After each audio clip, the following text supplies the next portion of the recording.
Good evening. I'm going to try to make that intro after I had some emails concerning that. I'm going to try to make the intro a little bit longer with a lot more of the people that are missing, especially the ones that we cover. Some news for us tonight after some requests, more than one person, and actually and me looking at who is streaming on Monday nights. Profile and Evil just moved down their time to 7 o'clock. We are going to go to Tuesday night at 7. So it'll be Tuesday, Wednesday, and Friday. Hope that's not a problem from anybody. We would like your feedback too. We'd like your feedback too. I mean, if it's going to be a huge problem, then we would consider maybe doing another time or another day. But it would also help us out a little bit too, because a lot of times we rush home from Tennessee to make sure we get back in time to do the 7 o'clock Monday. Tracy, yes. Tuesday, Wednesday, Friday at 7. Right. Tuesday, Wednesday, and Friday at 7 o'clock Central Time. So far, everybody says it works for them. Okay, great. Excellent. Another thing that we had a lot of people asking me to do, and I was reluctant to do it, but I have set up a Patreon page for the live stream. I'm not asking you to donate any money. It's simply if you want to, it's up to you. If you don't, it makes no difference to me. We love the support, but I'm not out here begging for money. That's not what it's all about. But I went ahead and did it. And if you want to, that's fine. If you don't, that's fine too. Before we start this, I wanted to do a little bit of, we're going to cover a case that happened back in 1997 in Opp, Alabama. But before we get into that, this is out of Columbus, Georgia. This kid went missing. Let's see if I can get it now. I think it's Deontay Smith, 16 years old. Last seen September the 13th in the 3500 block of North Lumpkin Road around 11, I guess, that they cut off on the side. He's 5'11", 100 pounds, so he's a skinny kid, tall and skinny, brown hair, and brown eyes.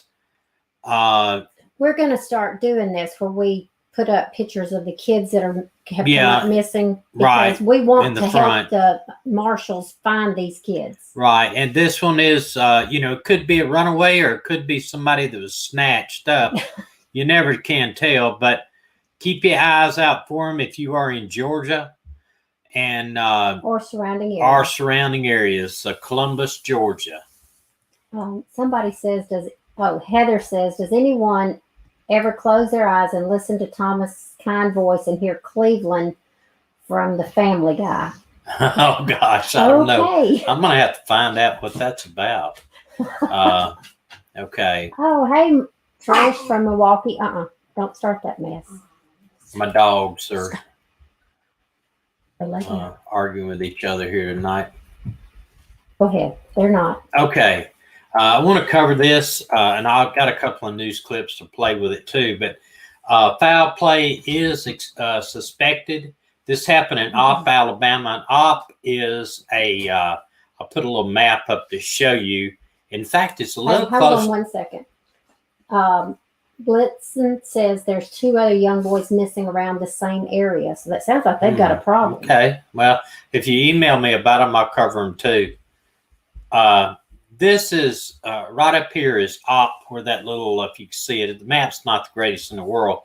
Opp, Alabama, and Geneva, where that other girl was missing, Peoples, is not too far away from that. When I saw it, I was like, wow, didn't realize it's that close. It's actually just north of the Florida line in Alabama, and they call that the Wiregrass area, and it actually is not very mountainous over there. I mean, it's almost a plains type of South Alabama plains area.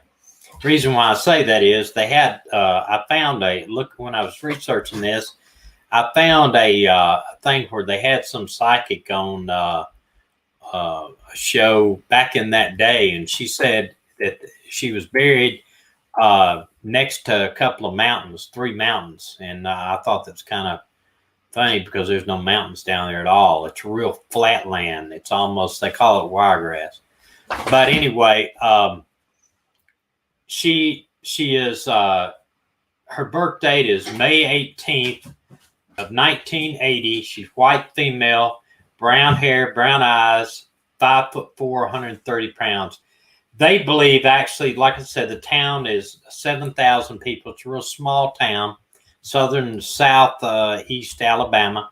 Her parents were divorced, but they had a unique custody arrangement where she could, any of the kids, she had a sister that was 18 months older, could stay with whoever they wanted to. And she stayed, I think her mother lived in North Walton County, Florida, which is just south of the Alabama state line. And she stayed in op with her father because she was still in high school. She was in cheerleading, softball, you know, just all around good kid. And I'm going to play you a couple of news reports about this. It is, and the reason why this girl, they believe, was abducted out of a room at night. That's scary. And this Bama Mike is another YouTuber that covered this. He took this. This is the house that they were living in at the time. It's kind of a semi-rural area. They found the door and window, I think, of her room was unlocked. So not knowing, and maybe if she had let this person in, but they did discover her covers were ruffled on her bed. The pictures were knocked off the wall, and her pillow was stuffed down between the bed and the wall. So they think it was an abduction. Although there were some people, not been confirmed, that she might have went to a party that night. But when her father got up the next morning, her father had went somewhere, came back to get his golf clubs. He was going golfing. He said that her car was in the driveway and her door was shut, like she was still sleeping. It was earlier in the morning when he came to get his clubs. I don't know if he went somewhere and came back, but he was getting his golf clubs to go golfing. But the pictures were knocked off the wall? Yeah, the pictures by the side of her bed was knocked off the wall. How do you not hear that? I don't know. You know, I don't know. But when they finally discovered what had happened is this, I'll read you a little timeline on it. Kim, she goes by, her name is Kimberly Rames, R-A-M-E-S, Rames. And now, I hope I'm pronouncing that right, but you never know when you're reading it, but I guess we'll find out in a minute in the news article. The night before, August the 15th, she said she left her boyfriend's house and she got back home at 11:30. After that, she gets ready for bed and taking out her contacts and settling into her room. Said there was no sign of forced entry into the house. Possibly she let someone in someone had a key. Now that's important. Now just remember that someone had a key. Okay. Kim puts up a fight, ultimately taking or killed later, but never seen again. Whereabouts, whoever takes her disposes of the body in South Alabama or North Florida. At least that's what they suspect. Now here's the thing. There were 3 calls made from their house to 850 area code, and that is actually Florida at that time, Florida's area code. Okay, Christola says he spent the night at his girlfriend's house. Her daddy did. Okay, all right, yeah. I do remember reading that. Someone said, can you show a picture of her, and how old was she? I think she was 16. Yeah, she was, I think she's 16 or 17. We'll get that in just a second. And somebody says, good evening, Michael. I'm new to your channel. I'm from Cleveland, Ohio. Love your channel. Welcome, Michael. Thomas. It is possible that she attended a local party and when she left her boyfriend's house. But law enforcement cannot confirm it and I don't think so, because her car was, unless she rode with somebody else because her car was there. But when they finally discovered her missing, and I'll put this up. When they finally discovered her missing, this is the left picture on my left and the right picture. I don't know which one. One is what she might look like today at age progression. They found in her room her glasses, her contacts, her purse, her money, her jewelry, everything. They did nothing, but I don't think cell phones were out back in that day. So, well, if they were, yeah, they were big things. And I don't, if they were, I don't know. No, 1997, I guess. Yeah, I think that's when I got my first. Yeah, but anyway, she did not apparently have. She did not have a cell phone. There was no indication that she had a cell phone. Nothing that I read that she had a cell phone. But they said it is still possible that she left and went to her boyfriend's house, left her boyfriend's house and went to a party. But that doesn't make sense. All of her stuff, her contacts and her glasses and everything were found in her room. Purse, money, jewelry, Rowan asked, was everything. She home alone? She was home alone. Her dad was spending the night at a girlfriend's house. Now, there was a guy that, in all of the reports I read, a guy named Jerry Anderson supposedly stole or borrowed a truck that night and then showed up at a friend's house early the next morning asking someone to help him get rid of the truck, which they parked at a local church and left it.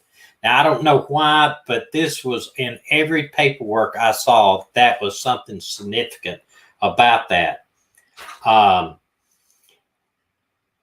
It goes on to say that he was out on bond at the time for disappearance. So obviously he was a person of interest. He was a son of a Walton County Sheriff's deputy.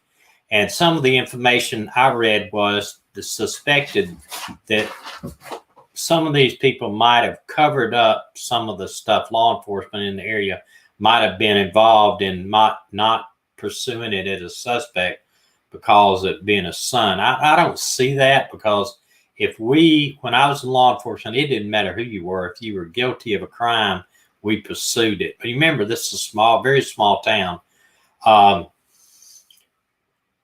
He did not have an alibi, they're saying, the night and morning hours. Now, why I think he refused. No, this guy. He also refused to take a polygraph. And he is from the 850 area code where the 3 phone calls were made to, and that were made out of this girl's house. And I think what I've read is he was the boyfriend, the sister's boyfriend. Yeah, that's what Christelle said. That he had a key to the house. That's where I think he was one of the only people that had a key to the house, the sister's boyfriend and the father and the sister. So you can imagine why he would be a suspect. One thing, the name has been withheld because they did confirm that he had an alibi and he was cleared by the FBI. This girl had a secret boyfriend. He was in his 20s. He was divorced with a young child. She was keeping it secret. When her parents first discovered her missing, the father called the stepmother or the natural mother, and they went to opt to look for her. They figured she is just staying with a friend or whatever, and they did contact some of her friends, and they said, well, she's got to be with her boyfriends. She got to be with her boyfriend. The parents didn't even know she had a boyfriend. And it turns out the boyfriend at the time was the 20-year-old divorced with a young child. And this is what we talked about earlier. She had went to the boyfriend's house. He was cleared by the FBI. He had an alibi for where he was, and he was cleared by the FBI. So I don't know. He may have even taken a polygraph and passed it. I don't know. Deidre, their last name, was withheld, was supposed to hang out with Kim on Saturday. They were rumored that they were something that rumored that they had gone with Kim to a party on the night she went missing. And these are all rumors. I mean, all we got is rumors in this case.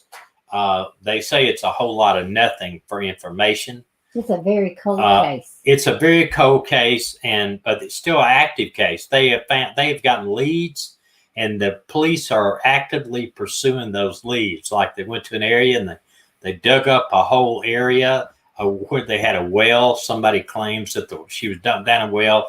They dug this whole area up.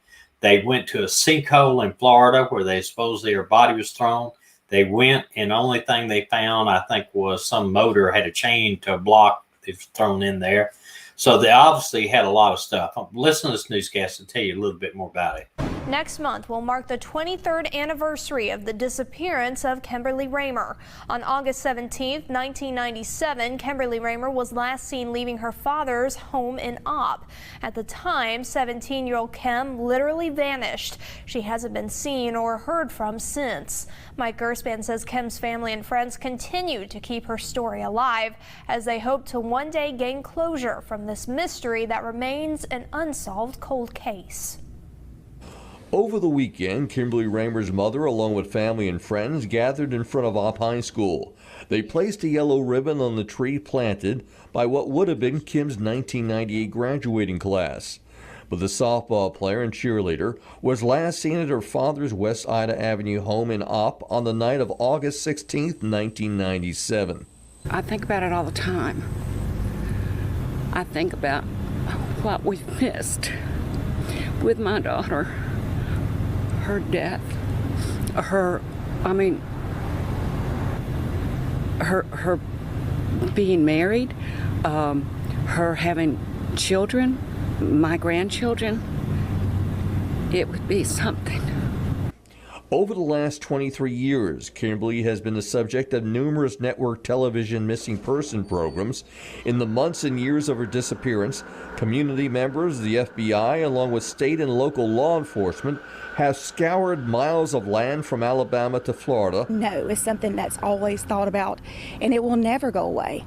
We will never stop looking for her, and this is always going to be. People have to remember, what if this was your sister? What if this was your child, your friend, anybody? You would never quit looking. In addition to her family, Kimberly's friends say that with the passage of time, now some 23 years later, it does not make it any easier to deal with the tragedy. She just needs a resting place, just closure. Just to know.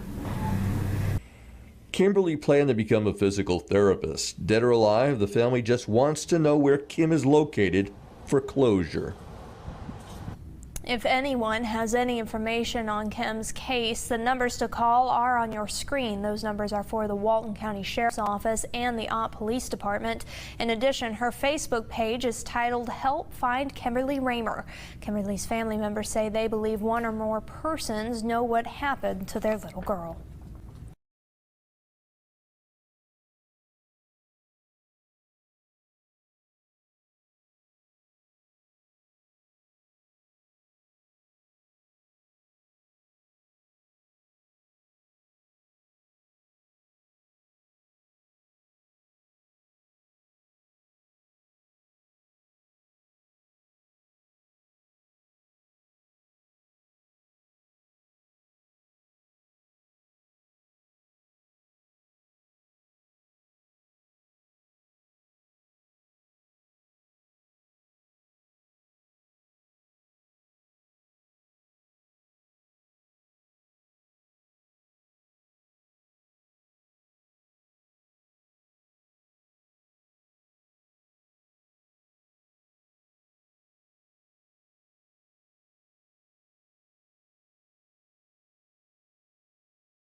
Are y'all back with me?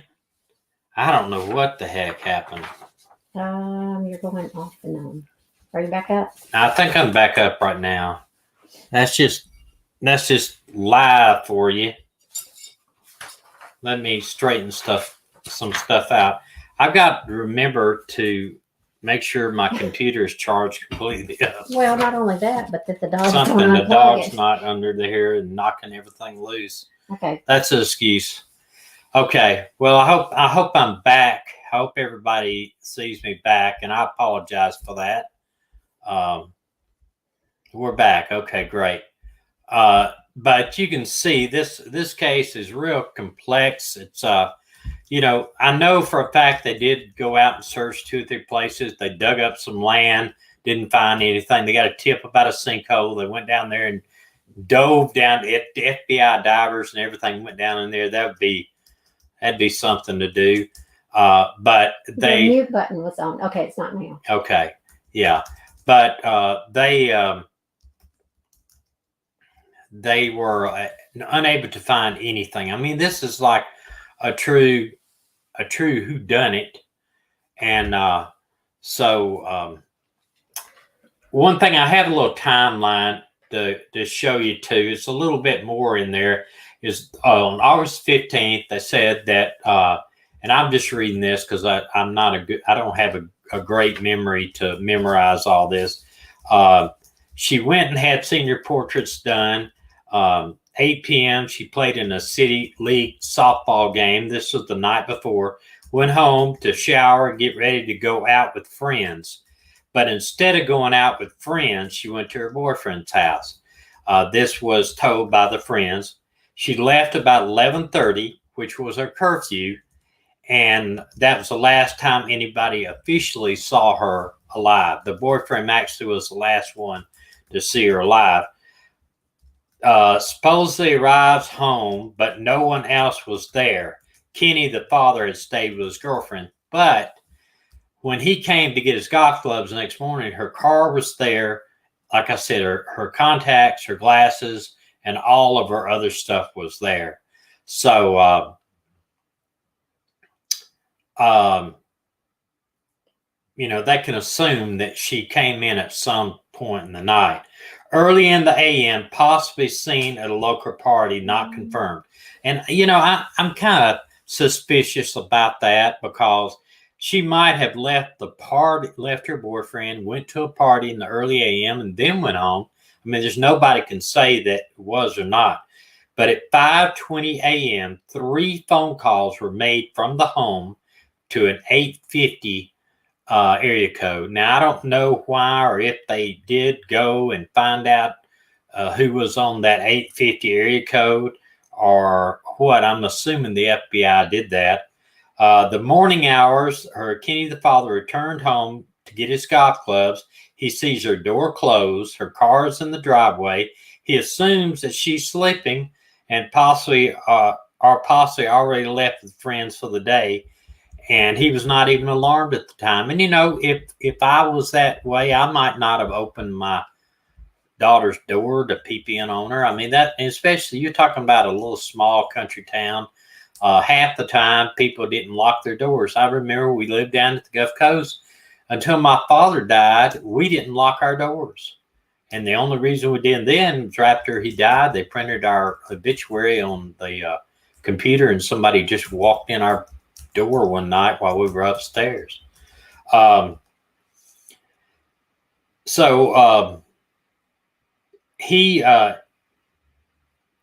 He comes back home. She was supposed to go out selling some type of ads, promoting some type of book with her friend Deidre, but she never showed up. And that afternoon, the father attempts to contact Sue, the mother, to see where she is. Apparently, he'd opened the door and noticed she wasn't home, but can't get an answer. So he goes and does what he does. The mother tries to get a hold of him, and now he doesn't answer. So it's a, you know, kind of a hectic situation. That when they did finally get in the AM the next morning, Sunday, he finally informs her mother that she's missing, and they immediately drive into Op trying to find what's going on. One of their friends tells them about Kim's secret boyfriend, the 20-year-old.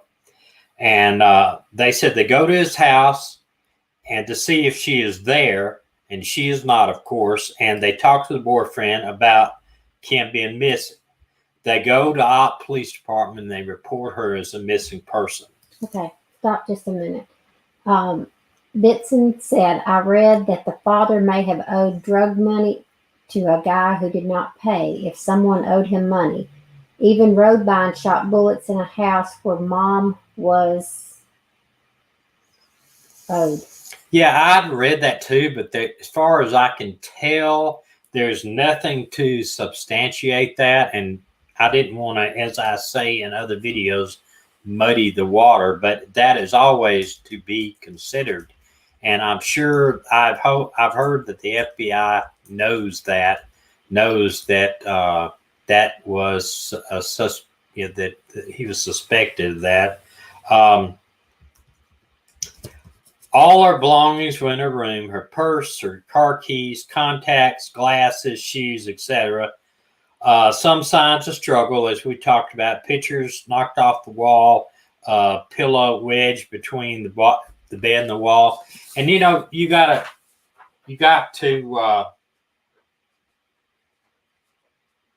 to understand that if nobody's in the house, that could have been a heck of a fight in there. Well, that could have been because nobody was home to hear it. I mean, that would be the perfect situation. Did the dad spend the night away from him? He did. Okay, he stayed at the girlfriend's house. So, I mean, that's kind of convenient that all happened like that. This is the guy that supposedly stole the truck. They did have this picture on here, so I'm going to share it. This is supposedly stole the truck, and Jeremy Anderson at the time. I kind of think this is a more recent picture. I think this is like 2013. Christella said she lives in Ott, and so she said she thinks she would have heard about that, but never heard it. Never heard it about what? About the father being involved in drugs? Yeah. Well, that's one thing. I read that somewhere, but listen, there's just not much to go on here. I mean, this, you can see her. She's a very beautiful girl. Endangered missing was a classification through Charlie Project, but they're also suspected homicide. Possibly had a t-shirt, brightly colored design t-shirt, but if she was asleep, then there's no way, you know what I'm saying? I don't know if she probably could have her pajamas on, for that matter, or whatever she was sleeping in. This was like the timeline that we just discussed.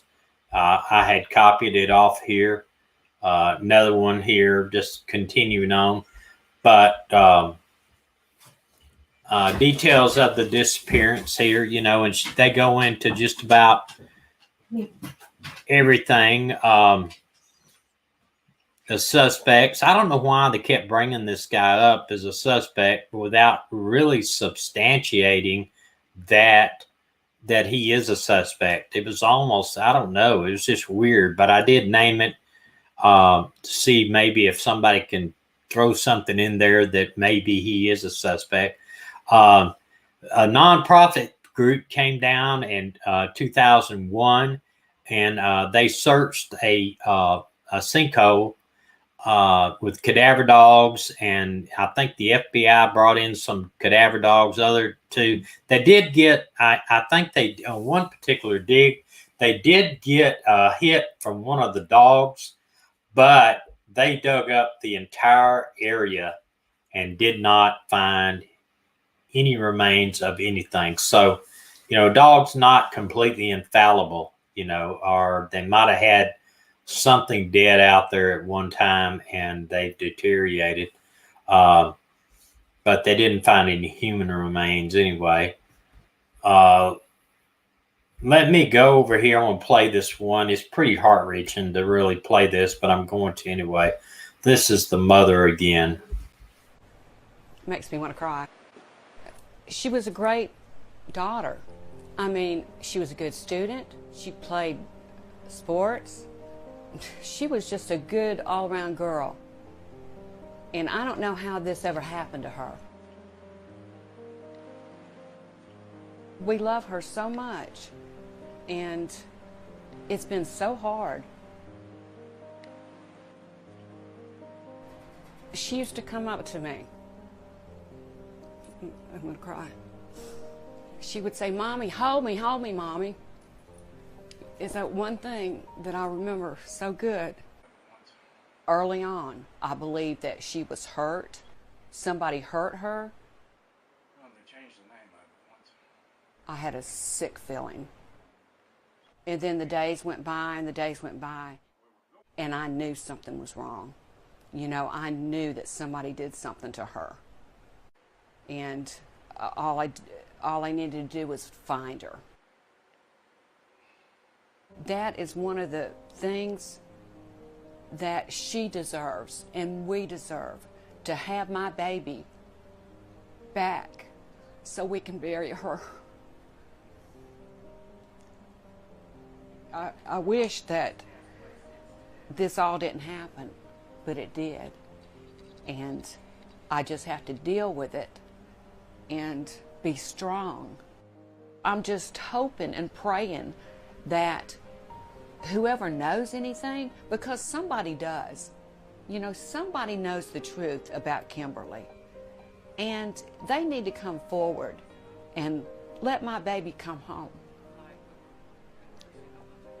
Please, please tell the truth and let me have my daughter back. I mean, please.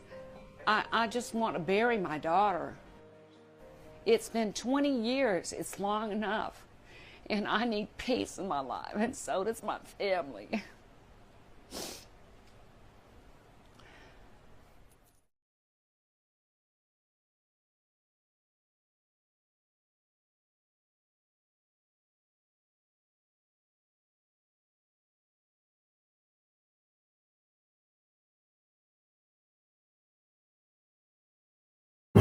That's heart-wrenching. It really is. It's hard to watch. It really is. I mean, this mother's hurting, and I can't imagine going through life wondering what happened to my child. I mean, I really can't imagine. And, you know, this is exactly, and I hate to go back to it, but this is exactly what I said about Barry Morphew. You know, why isn't he out there doing this kind of thing? I mean, I can't imagine losing a girl. If you know, I'll be out there every day, but, you know, after 20 years, you know, what can you do? I would like to explore a little bit more about that. If someone had information or something that maybe the mother's house got shot, or I had to step out for just a minute, and so you backed up on some questions. Okay. Was that a picture of her dad, or her boyfriend? No, her dad. No, the guy in the mugshot was the suspect that they are claiming that is a suspect. Something to do with the pickup truck being taken, possibly used, or in this. I don't know why, because they don't explain it. They just say suspect or suspicious persons, and they do name him as the sister's boyfriend. Is, I guess, because he had a key to the house. I think that was the main thing that drew him as a suspect. What is the Charlie Project? The Charlie Project is a website that has missing people on it, and it's really good. Lots of information. I think they get some of their information from NamUs, but they get a lot of information from news organizations. If you want to support something that's outside the realm of YouTube and you just have an extra few dollars, Charlie Project would be a place to put it. I've been very impressed with them. Go over and look at it. That's exactly what they're called. Who said a few minutes ago about possibly the mother's house being shot up? I never read that, and I wish somebody would tell me so I can go back and read it. Christola, who lives there, said that she lives in the area and she's never heard that, and she feels like that it's a small area. She would have heard that. I mean, so it was Bitson that said that she had heard that. Well, you know, I agree with you. Usually in a small town, you know what's going on. I mean, it's the way it is. 7,000 people is not very big at all. Okay. So Christola said They said when they went to look around her room, Jeremy was there acting weird, they said. Okay, so Jeremy is the guy. Yeah, you can't tell. I mean, I know that, and I think his dad was a sheriff deputy or something. I don't know. I heard 2 or 3 different things. I heard a YouTuber this morning when I was watching and she had her facts all messed up. I mean, she was all over the place. And I finally turned it off. She was mixing me up. Texas passed a new law called Clear Amber. Clear alert, like Clear Amber alert, like Amber Alert. Senior alert. Right. 18 to 50 go missing. The alert goes out quickly. That's good. That is super. That is really good. Christola said that Jeremy went through and touched almost everything in her room. People say he was trying to cover her. Yeah, that could very well be. That could very well be. I know he did refuse to take a polygraph, which everybody says, "Oh, polygraphs are not admissible." Oh, polygraphs. Let me tell you, if you watch that video I shared with you about what polygraphs are about, they do eliminate you as a suspect. So, How did Jeremy know her again? Jeremy was the sister's boyfriend. Ah. He had a key to the house. She had a key. Jeremy had a key. The sister had a key. The dad had a key. Okay. But that's it. Christola, is this verified or speculation or gossip? What? Jeremy touching everything. Good question, Mac. I don't know. Well, that's why I asked Christola. Oh, okay, yeah. Christola can tell us. Right. Let's see. So, I don't know. Christola, do you know if that's been verified that he did that? The boyfriend, sister's boyfriend? Or is that what the rumor is, that he did that?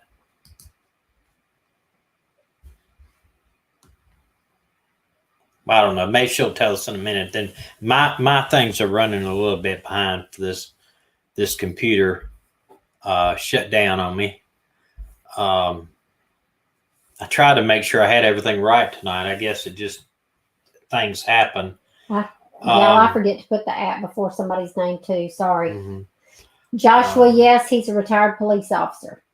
The parents said it. Christola said, so that's verified. Okay, well, that's pretty much verified it, and I'm sure they have a suspect. It put him as a suspect. The problem is, we don't know. Mac, they don't have enough. Mac says parents weren't there, but they may have been there when the police went to the house to go to her room. Mac, do you know the parents weren't there for sure? I think he's talking about what happened. Yeah, the parent. What happened was the father came back and discovered her missing, and I assume the police went back to the house and went through the room. And that's when Jeremy. That's the information that I have. The police with the parents went back and looked through the room, and I guess Jeremy was there and touched everything. Touched everything. That'd be interesting to know. Talk to the mother or whatever. I'd be looking hardcore on sister's boyfriend. Hey, what's up with the cops? It would be nice to have about him. Her mother come on the show and tell us the part she knows. Well, if I could get her to, but it's Christola might could. I don't know.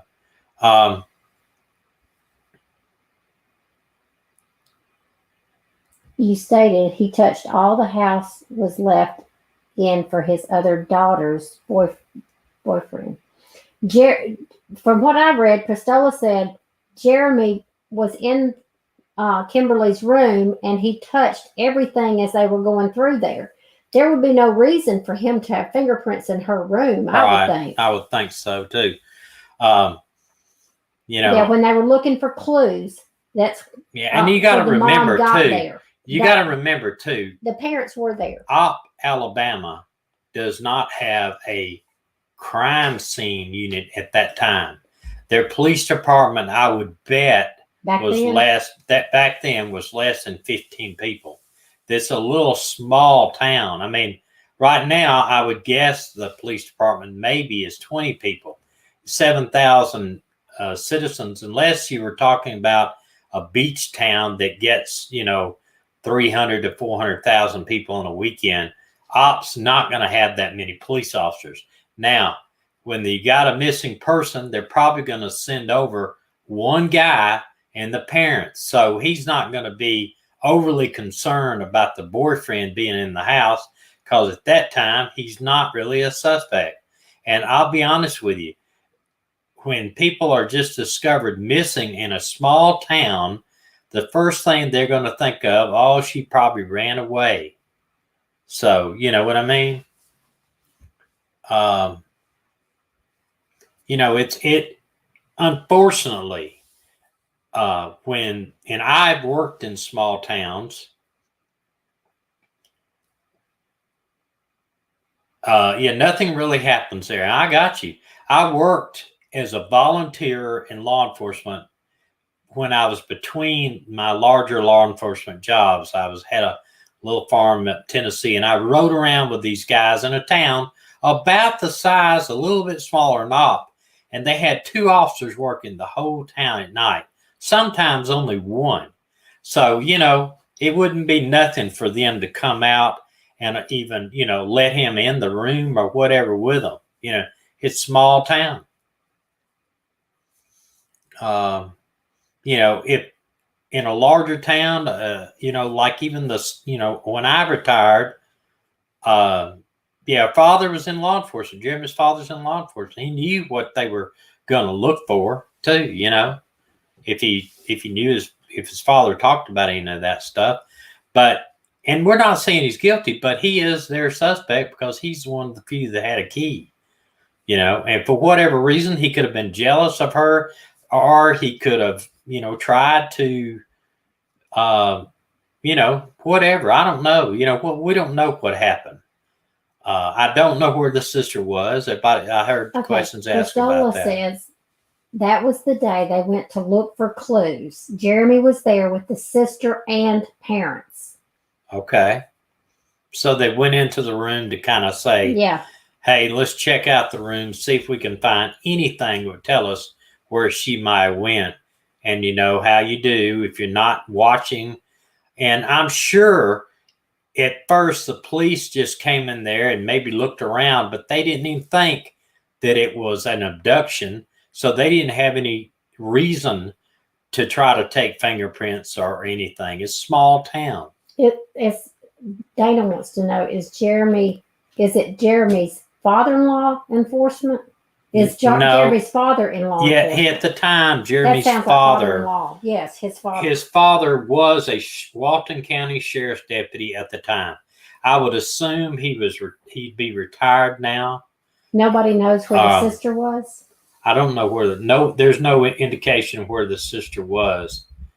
It would be interesting to know what he was picking up. Somebody said, was he picking up odd stuff? Yeah. She may have been. And Christella says yes, he was picking up odd stuff. Well, the reason why they don't think one thing, they cleared the boyfriend. He had an alibi, and he had an alibi, and he was cleared by the FBI. Plus, the sister left everything in her room, her glasses and her contacts. If she had ran off, she probably would have took those. Also, the fact she left her purse and all her money, and, she wouldn't have any money if she went off. Just a lot of things that indicated she did not. Is Jeremy still with the sister? I don't know. There's no indication. Does anybody know that Crystal, is it Crystal? Cristola. Cristola? That's how I spell it. I say it. I hope we may be butchering it. We may be butchering. You don't know if she was that night. Do you know if they're still together today? If the boyfriend and the sister are still together today?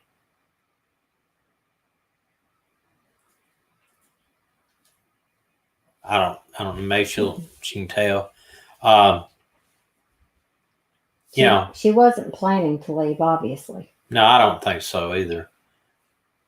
This was in 1997, I think I said. 97 or 98. It's a very old 1997. Yeah, it's a very old case. August 15th, 1997. It's an old case, but at least we know that the police are not taking it for granted, and every time they do get a lead, they do follow it up. But pretty soon, I mean, the parents are getting older. Pretty soon, the parents are, it won't be anything but her sister to go keep this alive. She says, I don't think so. The sister and her still. I would, if he was a suspect, I would not have. The fact that he refused to take a polygraph, that's huge. The fact that there were 3 phone calls made from the residence to the area code where he lived, which is going to be North Walton County, which, like we showed on the map, it's not, I would say probably, there's the map again. Opp is right there, depending on where in Opp, and Florella is a town that's half in Florida and half in Alabama. I think that is directly down 231. I had been through there before, through Opp and through Florella, Andalusia, all that in there. And so, it's not that far. You're probably talking 30 minutes to an hour to be across the Florida line, if I remember correctly. So, what I kind of think what they're thinking is, law enforcement is thinking, is that if he did this, if he is a suspect and he did this, he could have called back to the area code where he lived, maybe to a friend or whatever, and say, hey man, I got a problem. This is what happened. I need help. So, and he takes a truck that night, supposedly stole or borrowed a truck that night of her disappearance, and later on called and said, hey, I need to get rid of this truck, and they left it in a parking lot. So it's a lot of things are pointing to him as a suspect, but apparently they just do not have enough to arrest him, or he would have already been arrested. But he is definitely named in everything that I've seen. He is their suspect. Jeremy or Jerry? Jeremy. Well, it says Jerry in parentheses, so I don't know if that's a name they called him. Joyce says truck. What? Yeah, Joyce. There was a truck taken that night of her disappearance by this guy Jeremy, and used for whatever he joyride or whatever he did, and then he ended up getting rid of it in the morning, basically. And we showed the smoke shop where he was charged with theft of an auto. He did prison time for it, I believe. Do you know? Somebody knows something. Yeah, absolutely. That's a small town. That's him here. Was charged with. Let me see. Let me go back to the second page here. Grand theft motor vehicle. Sentence date. That's not going to be right. No, he was out on bond from that. The offense date was 91 from this, and he was out on bond and supposedly took another vehicle. This don't even make sense here. This arrest. He did get 5 years supervised release. So he would have been, if it was sentence date, he would have still been on probation, or he would have been off in 1998. But that's the person that they have got out there. Said, yeah, he was out on bond at the time for disappearance when supposedly he stole or borrowed a truck. So obviously he didn't get charged with this particular incident the night of the disappearance.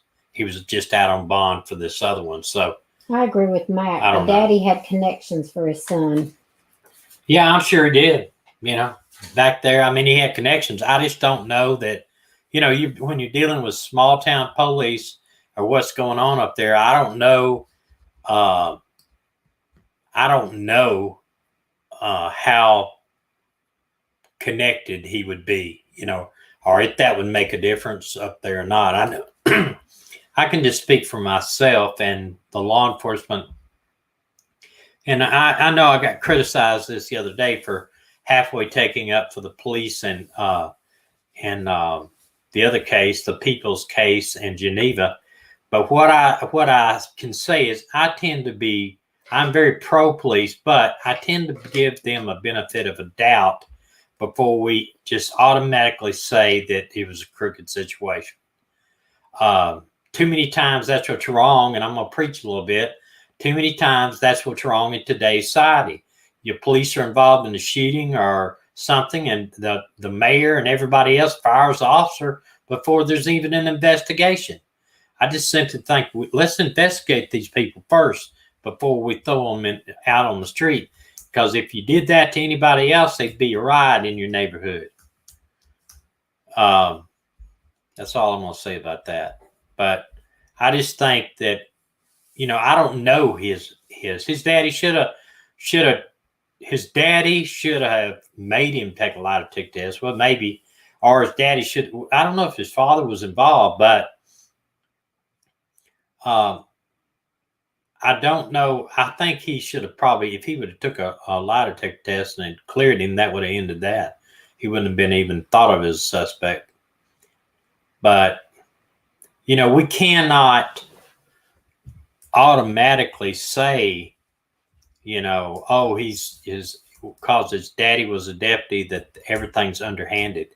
I'm just simply saying that it does seem strange that his daddy was in law enforcement and he is being,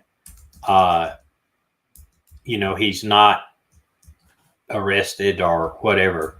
I guess if one thing is too, if I was to investigate somebody where their father was in law enforcement or the father was a lawyer or a judge or politician, you want to make sure you have all your ducks in a row before you go out and get an arrest warrant, because they have all the money and resources to do it, Well, I know you say walks like a duck, talks like a duck, it's a duck, but we don't know. What do we have? We don't have anything. All we have is their dad was a cop. Let's don't condemn it right now. I want a little evidence before I start condemning it. Sounds like a Crystal Rogers case in Kentucky. Yeah, it does. It has that same. But it does, yes. It does seem sketchy. And there was people talking in another video that I heard they said they thought, and this is all speculation, but they thought that since there was one of the kids that may have been involved in this was father in law enforcement, that it wasn't pursued as serious as it should have been. So that is the speculation on their part, and I'll just throw that out there. I don't know if that was the case or not. I just know that I can't imagine why they wouldn't have done that, pursued it. You're talking about a 17-year-old girl missing, and this guy having a key to the house. And, I don't know if he was interviewed or what. I couldn't find any information on that.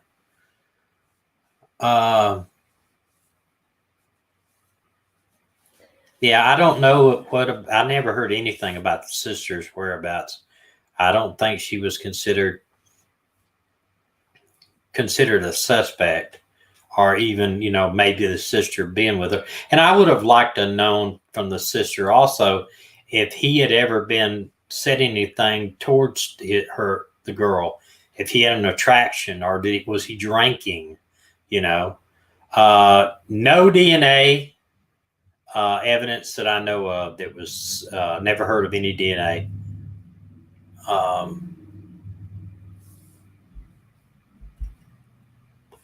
I care if her sister was supposed to be there because maybe Jeremy mad at mood on on a limbo and Kimberly fought back. Don't nasty to me that no DNA taken. Yeah, I don't think they had any DNA. I don't think I never read anything where there's any DNA removed from the scene.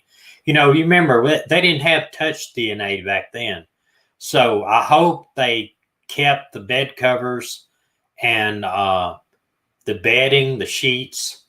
You know, I hope they kept those in evidence because they could go back now and do a touch DNA on the case. Lucretia, there was a sign of not necessarily a fight, but the pictures were off the wall. They said that off the wall they came in and found pictures knocked off the wall.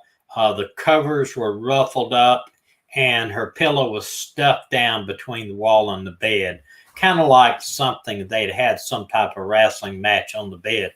I hope they did keep the covers so they could do touch DNA or DNA now. That DNA has came so far right now, but Josh was talking about how it caught the GSK killer.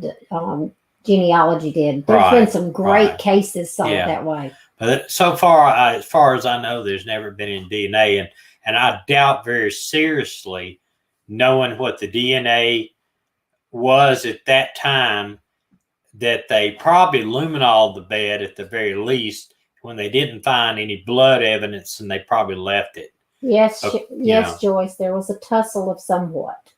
Yeah, that they believe it was. There's just not enough evidence in this case to say that she was abducted in the house, other than the fact when her father and them, the doors wouldn't lock. You know, the tussle was in the evidence of a tussle in the room. All of her items that she would normally go out with, leave the house with, her contacts, her glasses, her shoes, her purse, her jewelry, her money, all were in a room. So it wasn't like a robbery. It was maybe taken out, you know. Happens all the time in the U.S. No, Spam is different nowadays. What happens all the time? I missed that. I think the door was. I don't think the door was locked. That's what I read. The door wasn't locked. The house door wasn't locked. No, it would lock. It just was not locked. Oh, okay. The doors were not locked when they came in, but you got to look at this. Like I said, a lot of people, even today in the South, don't lock their doors. I know of our cousin that does not lock their doors. It's just not in some, even, I mean, we still have burglaries, we still have thefts, but some people do not lock their doors. When I lived in where we lived down in South Alabama, we never locked our doors. We didn't even know where a key to the house was. I didn't know where the key was to the house. And partly that was because my father, he was elderly, was living in the bottom in an apartment downstairs. So, you know, we didn't want, I mean, he didn't know how to fool with that. So we ended up after he died, putting a code lock on the door so we had so many people, different people from church that was over, and we even had a couple of people live with us for a while. Kids mostly live with us. So, you know, it's not, I mean, I know you hear people saying, well, I don't even lock my doors. You think, oh my gosh, but it's pretty prevalent in the South. It really is. And I mean, even I would think in small towns everywhere. I mean, if you live in a town of 7,000 people, you know everybody. I mean, you know all your neighbors and just about everybody. Not to say there's not crime, but it does happen. Don't be telling people that. I don't. Oh, about your cousin? Well, I got lots of cousins. Got lots of cousins. I got lots of cousins. But you know. Okay, stop with Dana. She's not victim shaming. She was just asking a question. So y'all don't be jumping on her. Yeah. Please. Yeah, that's not what we want to do, you know. Listen, I talked to there was I was talking to somebody on email the other day, and they said, please don't get mad if I say this. Look, it's not that. I want you to express your opinion, even if I don't agree with it, or even if I think it's not relevant. I want you to express your opinion. That's what we're here for. We are here to discuss and possibly find leads to something. Now, they think in this case she is deceased, and it probably is after all this time. Where her body is, that's like her mother said, she wants to find her body so that they can have some closure. And I'm sure that somebody knows, this guy, whoever did this, if he acted alone, if he didn't act alone, I would think that somebody somewhere down the line will get caught doing something bad, and he'll give the information up to keep from going to jail. That's what they do.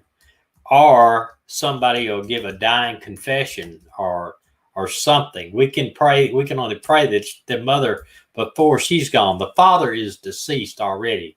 The father, oh gosh, that's I awful. read that where he is already deceased. So, the older we get, they just leave stuff to be handled by the younger generation. I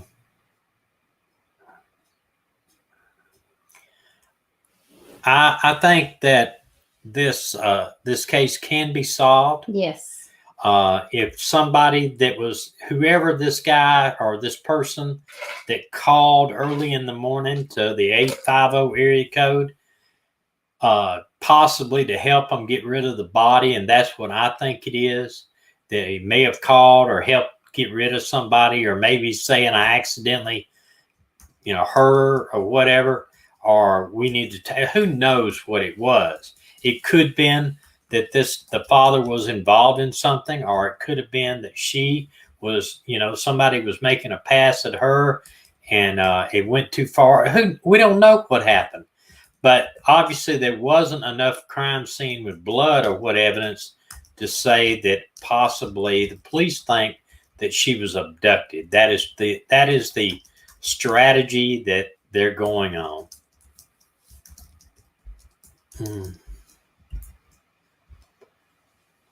Yes, absolutely. I agree with that 100%. I believe it can be resolved. It's hard, it's really, there's not really many cases out there that go with no resolution. I was listening to on TV very scary people, and they were talking about the Zodiac killer, and that's one case that is really just interests me big time. That what's that? There's some confusion when you're typing. There's some confusion sometimes in the way things are said or how someone takes it. I'm not victim shaming or shaming anybody. She's saying somebody accused her of it, and her, and she would never. Right, I know she would never do that. It's a legit question, and she asked it, and that's good. Right. Every question's here legit. In my opinion. We're talking about this case can be solved. And I'm a firm believer that... Wait a minute, Matt, what did I say that was not true? What did I say? You said you were telling Thomas not to say that. Please don't stop, because it's not true. What did I say that's not true? If you could tell me. Yeah, I'm with Lucretia. I didn't see anything. It's hard to keep up. Matt, can you tell me what I said that's not true? He says, okay, let's all calm down. Okay, I'm calm. Just tell me what I said that's not true. I don't know. I would like to know. If I said something that's not true, I'll correct myself. You were telling Thomas not to say that. Stop, please. She said Dana true. Was reading your things wrong, Thomas. Okay. All right. No problem. We'll get it straightened out in a minute. sometimes I'll tell you the text itself cannot be confusing. No, I'm not thinking anything, Dana. You've been on here since the start also, and I'm not thinking anything. Okay. I want to say, people keep putting on here that they're praying that this case will be resolved for the parents. And I will tell you that the Bible tells us that God knows everything. And that when Cain killed Abel, that Abel's blood screamed out. So if this young lady is dead, her blood is crying out, and God will reveal where she's at. It may take a while, but I believe that I believe too. Found. One thing is she could be found by a hunter. I mean, this area whole down there is farmland, and people camp and hunt. So, I agree, Dana. I want to know where Kimberly's sister was supposed to be when Kimberly went missing. Yeah, and I think Kimberly's sister was living with her mother, though, is the way I read it. Well, if she was living with the mother, then why is Jeremy's fingerprints? They stayed back and forth. They had an open type divorce, non-custody agreement where they would stay at their dad's house maybe for a little bit. They turn around and stay with their mother a little bit. So it's not. I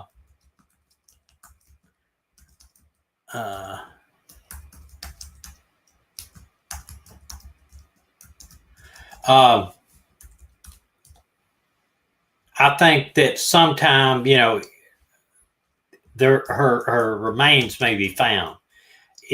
But as big as that area is down there, all the swampland, even in that, I mean, the bottom of Georgia is filled with the Okeechobee, I can't pronounce it. That big swamp down there, that huge swamp. Well, a lot of that land is down there is swamp land too. I mean, coming in over into Florida is flat, a lot of water. If somebody wants to hide a body, especially if they live down there, they could do it, and it may never be found. Summer, that's a good question. So did Jeremy have keys to both homes since the sister was living with the mother? I don't know about the other. Crazy. I don't know about the other, but they did say that he did have a key to the house. Lots of swamps and lots of gators. And I think someday maybe her remains may be found. Because, you hear about it, especially up here, people will actually... Nashville said it's Okeechobee. Okeechobee, all right, good. I'll get it in a minute. It's just I can't pronounce these things sometimes. But if you go look at the map, and let me just go back up here to this map, and you can, even as bad as this map is, you can see there's all kinds. There's a Conecuh National Forest. You got across the border there, another dark green is another forest. You got lakes and rivers. Even on the side of Op, there's another big lake over there, and there's all kinds of little lakes. And once you get into Florida too, it really gets kind of swampy down there. Dana said Okeechobee, Georgia. Georgia. She's Southern. Yeah, absolutely. But,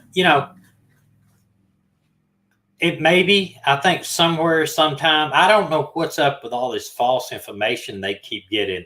They get information she may be in a well, and apparently they thought it was good enough for them to take a track hoe out there and dig up this whole big area where this well was, all the way down to the bottom of the well, and didn't find anything. That's crazy. And then they also had a tip well enough to send divers and cadaver dogs to this sinkhole.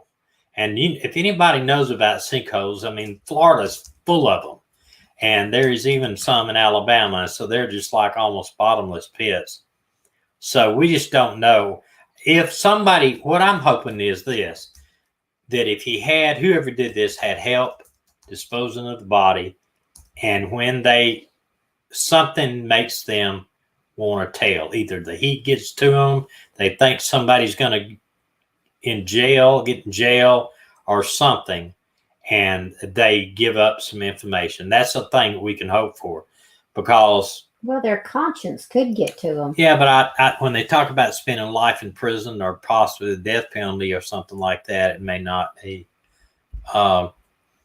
If she was jealous boyfriend, she wouldn't go into a party.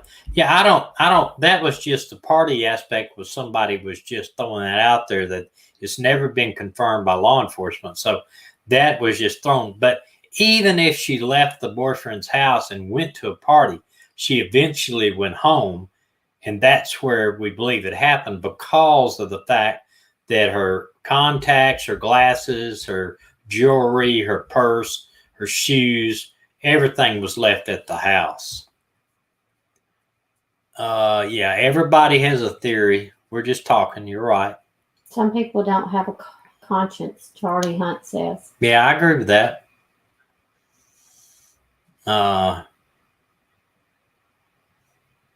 It's ridiculous, the rumors that are spread and trying to only go on facts. Well, yeah, and I'll tell you, sometimes rumors can be facts, if that makes sense. You have somebody that knows some portion of the crime, and others may know another portion of the crime, and it works out that way. Thank you, Denise. Don't know if the golf course was searched or not. Where's the something made crying? I hear a dog crying. Maybe it's... No, she's in her sleep. Oh, she's asleep she's crying. Asleep crying.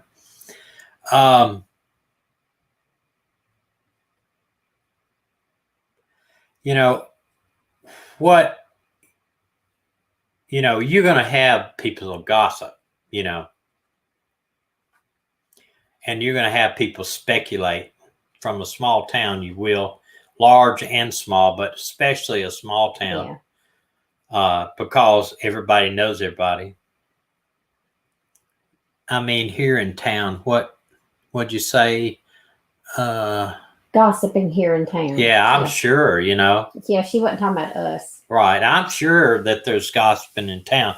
Even in the town we live in now, it's not that big, but there's a girl missing here that there's actually a lot of gossip about. There's a missing girl from my area we currently live in, and she's been missing since about this same time period, but there's so little information. I mean, there's a lot of rumors that even if I covered her, I couldn't even say, because it implicates somebody in the area that's well known, and it would be slander. It wouldn't be, because there's just no information, nothing other than just gossip. And you know, I was real reluctant about even giving Jeremy's name and showing a rap sheet, but he is in everything that I saw and looked at, all the missing projects. He is the #1 suspect. And I thought, well, I still don't need to mention his name. But then when they said he had a key to the girl's residence, that kind of puts everything in perspective. That's awful. People say she was fed to the hogs. Well, I hope not. I hope not. That was just like the... I'm going to tell you, if somebody can do that, they're not a one-time killer. No. God. That's awful. Yeah. I know, just like the Tiger King video with Carol Baskins, you know, that information was that supposedly that the ex-husband was fed to the meat grinder. I mean, that's pretty bad.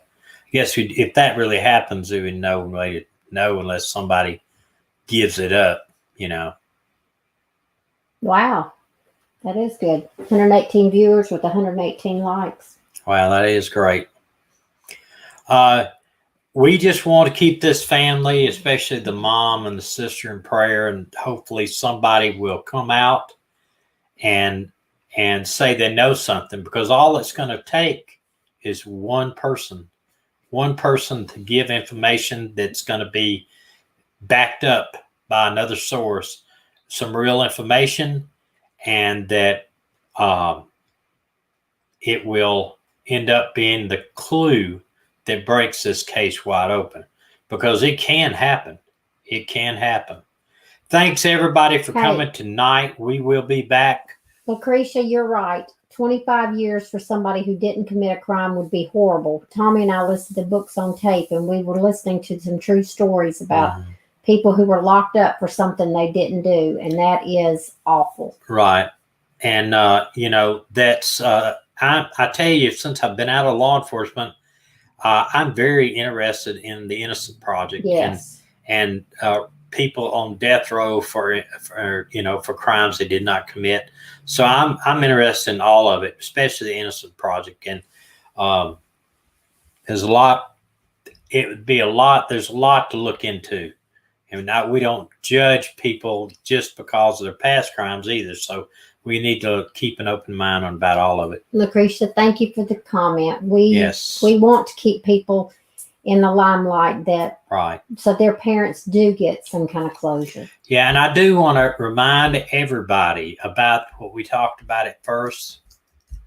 This young man here out of Columbus, Georgia. Yes. Take a real close look at him. It's kind of hard to see his true facial features, but he looks like he has a gap in his front teeth there, and he has been missing since September the 13th. There in Columbus. 5'11", 100 pounds. So he's a thin guy. But we're just hoping that he is just, and bad to say, but we're hoping that he is a runaway and that he will bring himself back home soon. Hey, I just wanted to pop in and say hello. Thank y'all for showing up. Yeah, thanks for showing up. We really appreciate it. This is interesting. It's and hopefully stuff. We will bring some closure for some parents. That's what we'll be praying. We're actually going to be back with you.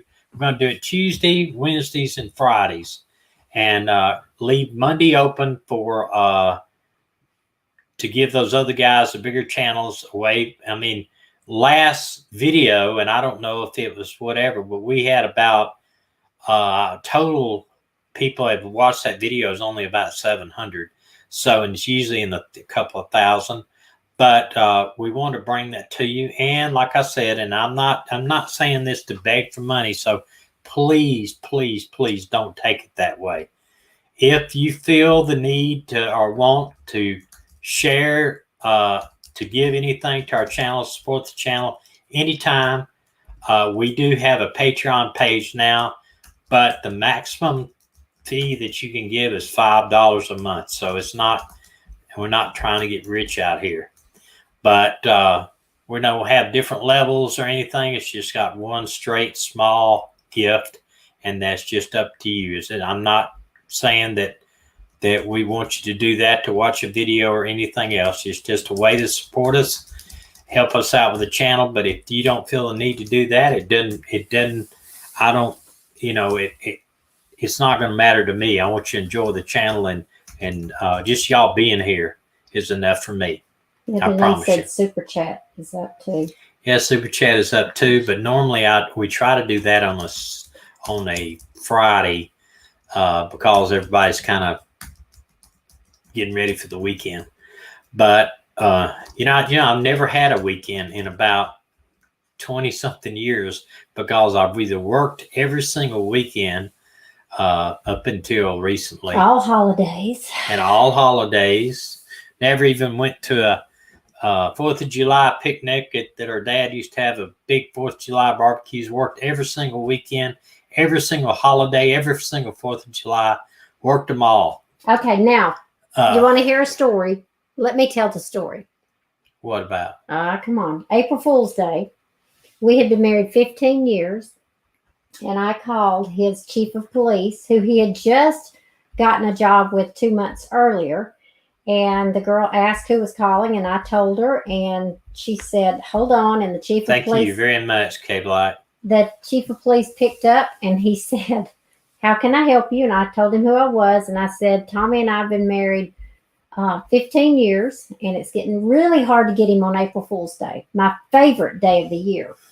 Well, he said, well, what would you have me do? I said, I don't know. Call him in and fire him or something. There. I said, call him in and fire him or something.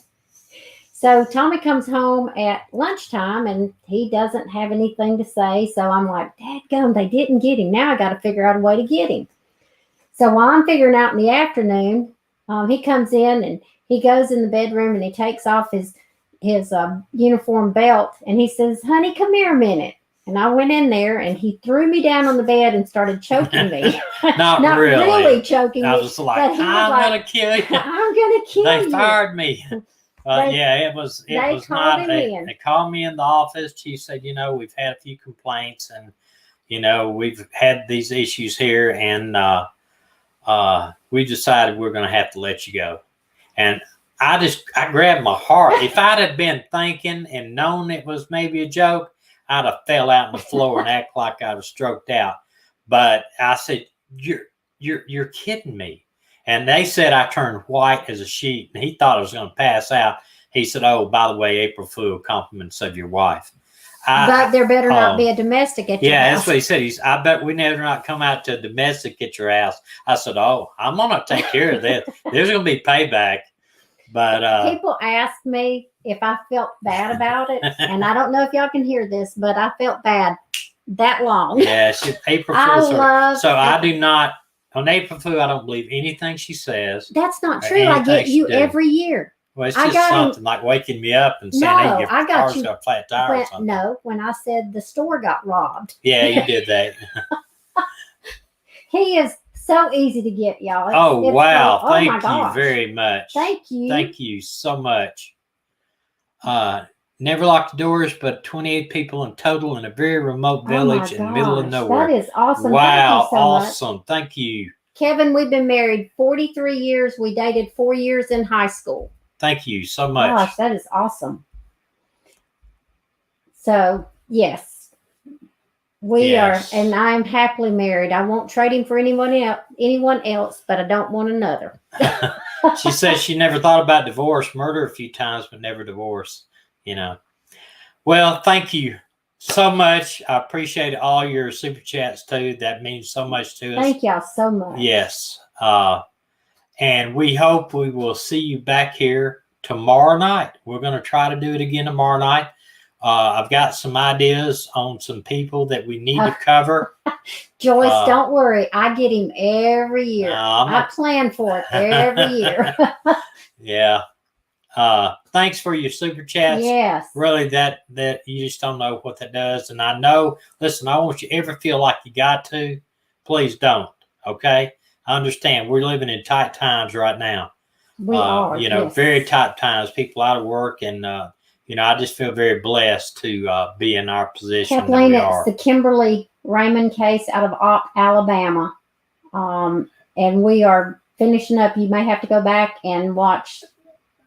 Yeah, the case, we finished it up, and also be on the lookout for the DeMonte Smith out of Columbus, Georgia.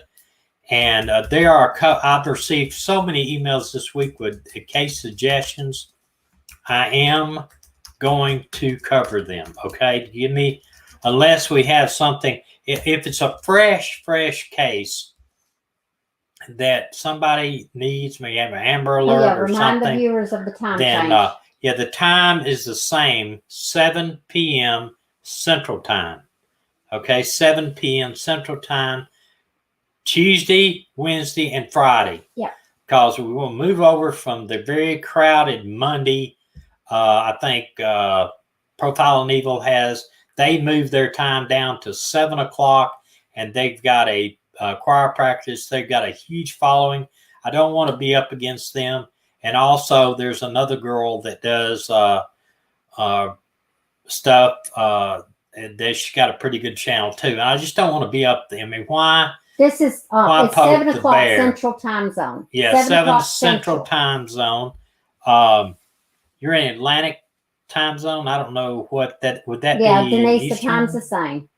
Eastern Time Zone. National Voting Day, right? Register to vote. Yes. And we're not going to discuss politics. We're not going to discuss politics, and we're not going to discuss bacon. No bacon either. No bacon. Let me tell you about that. I got in trouble. We had a comment a girl says, love your channel, but the minute you mention bacon and Smithfields and China, it's a no for subscribe. So I don't know if it was China, Smithfields, or bacon. But we're going to say no more bacon. We're not talking about bacon. So I'm going to try to curtail what I talk, how I talk. Arizona, we do not observe daylight saving time. Yeah, I noticed that. I love that. I love daylight saving time. It don't get dark around here about 9 o'clock. No politics allowed. No politics allowed, please. No politics. You do not. I'm the most political person in the world. Yeah, my wife's the most political person in the world, so no politics. I put that in there. No politics, no matter what. We do need to vote, but no politics. That is just a constitutional right that we've gotten, and we're one of the free. We're a free society. We ought to keep voting. Isn't Australia where they fine you if you don't vote? I don't know. I think some people from we got some Aussies here, and I'm gonna tell you, it just joy in my heart when I see people from Australia, England, South Africa, New Zealand has checked in. Man, I just get excited when I see all these people from everywhere. And yeah, I must have been a vegan. Yeah, I guess. I don't know. But I'm going to put our outro in and 20 seconds. So YouTube will put me some nice little things up there when I do process this video. Do appreciate everybody tonight coming. And like I said, stay safe, stay well from COVID. God bless you and stay safe. And we will see you back tomorrow night.